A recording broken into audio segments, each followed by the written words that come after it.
Hey, ladies and gentlemen, this is Carmine Sabia for Explain America, and one MSNBC personality just said the unthinkable on live television.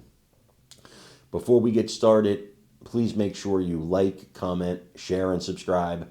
Those little things really help us out, and they help our channel continue to grow. And if you're not watching us on YouTube, please check that address in the lower right-hand corner. It's youtube.com/@ExplainAmerica. And when you get there, please hit subscribe. Absolutely free. It really helps us out. Chris Matthews is one of the most liberal men in America. Used to be a host on MSNBC. Now he's a contributor. And he knows that there have been 2 attempts on the life of President Trump that we know of. He knows this. The whole world knows this. And we talk about toning down the rhetoric. We talk about making it safer for all people who are in elected positions because we don't want anybody to get hurt.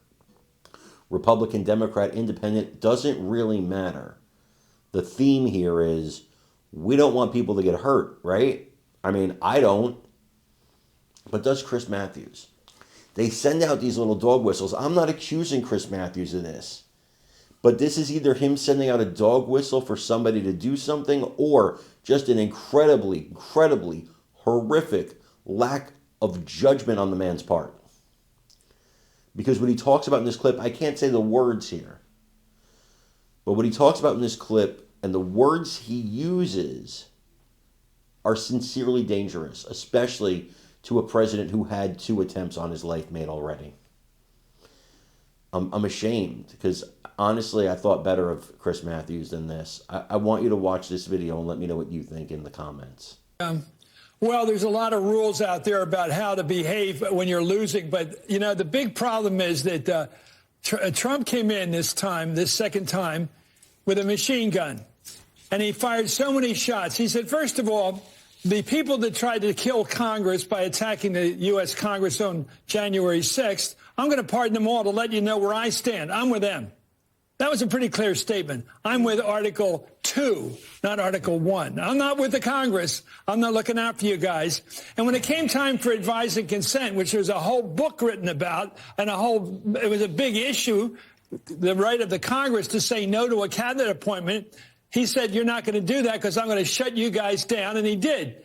So Tillis and Cassidy and Collins, nobody talked. They shut down the Congress. He said, I'm the boss. And he just said the same thing overseas. He said, basically, let's see, I'm going to have one of my guys over there is going to say that Germany should go to the right. Germany should move to the right. Now, there's an interesting foreign policy. I haven't seen that in the 20th century, certainly. Go to the right. And that's what his vice president said. I want you to accept the AfD, join the right, put up with them, not only put up with them, tolerate and use them. Bring them forth. Go to the right. Get to the right. You know, it's unbelievable. And then he treats little countries like Ukraine like they don't matter, Europe like it doesn't matter. He's the big boss at home and the big boss overseas, and nobody stands in his way. And I watch the Democrats and the media, too. It's very hard to take on a firing squad. A lot of bullets coming your way, all aiming at you, and you've got to shoot back in all directions at the same time. Nobody in the Democratic Party can say, Schumer can't do it. He's a good leader. You know, Pelosi was a fabulous leader. But the ability to take on all the shots at once, now that's interesting.